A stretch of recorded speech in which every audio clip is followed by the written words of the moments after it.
এই রথযাত্রা উপলক্ষে আগরতলা শ্রী শ্রী জগন্নাথজি মন্দিরের পক্ষ থেকে কিছু অনুষ্ঠান সূচি তৈরি করা হয়েছে। তো সেখানে আগামী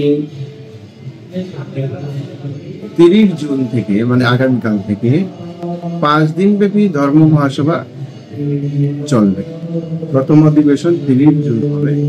সেখানে ভারতবর্ষের বিভিন্ন স্থান থেকে বিশিষ্ট ব্যক্তিবর্গগণ, সাধু সন্ত মহাত্মাগণ আসবেন।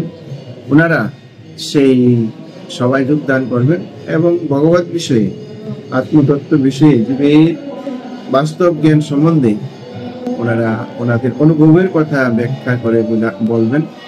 আমরা সেই সুযোগ পাবো ওনাদের থেকে শোনার জন্য। তারপরে ভারতবর্ষের বিভিন্ন স্থান থেকে মাননীয় ব্যক্তিবর্গগণ, ত্রিপুরা রাজ্যের মাননীয় ব্যক্তিবর্গগণ, ওনারাও এই সভাতে উপস্থিত হয়। তো আমি সকলের কাছে আহ্বান করব, আপনারা এই 5 দিন বিকেল বেলায় সন্ধ্যা 6টা থেকে রাত্র 8:30 বা 9টা পর্যন্ত চলতেও পারে, এইরকম সময়টাতে আপনারা যদি সম্ভব হয় আসবেন। সুন্দর অনুষ্ঠান একটা হবে। সামনে মন্দিরের সামনে আপনারা দেখছেন প্যান্ডেল তৈরি করা হয়েছে, বিশেষভাবে ব্যবস্থা করা হয়েছে।